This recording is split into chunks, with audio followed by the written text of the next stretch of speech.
বন্ধুরা, তোমরা স্ক্রিনে দুটি ছবি দেখতে পাচ্ছ, আর এই দুটি ছবিতে দেখতে পাচ্ছ দুটি মহিলাকে, যারা কিনা একটি ঘরে রয়েছে, যেখানে দেখা যাচ্ছে একটি মহিলা বেডে আর একটি মহিলা নিচে দাঁড়িয়ে আছে। দুটি ছবিতে একই দেখা যাচ্ছে, কিন্তু এখানে যে এই দুটি ছবি দুটি মহিলা আছে, এই দুটি মহিলার মধ্যে যে কোনো একটি ছবির দুটি মহিলা বিপদের মধ্যে আছে। তোমরা একটু ভালো করে দেখে কমেন্ট করে বলতে পারবে এখানে কোন ছবির মেয়ে দুটি বিপদের মধ্যে আছে?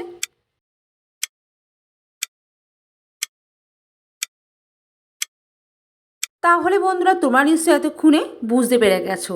তাই যারা বুঝতে পেরে গেছো লাইক করে চ্যানেলটিকে অবশ্যই সাবস্ক্রাইব করবে, কিন্তু যারা এখনও অবধি বুঝতে পারোনি তাদেরকে আমি বলে দিচ্ছি, দেখো এখানে যে 2 নম্বর ছবিতে যে দুটি মহিলা আছে, এই দুটি মহিলা বিপদের মধ্যে আছে।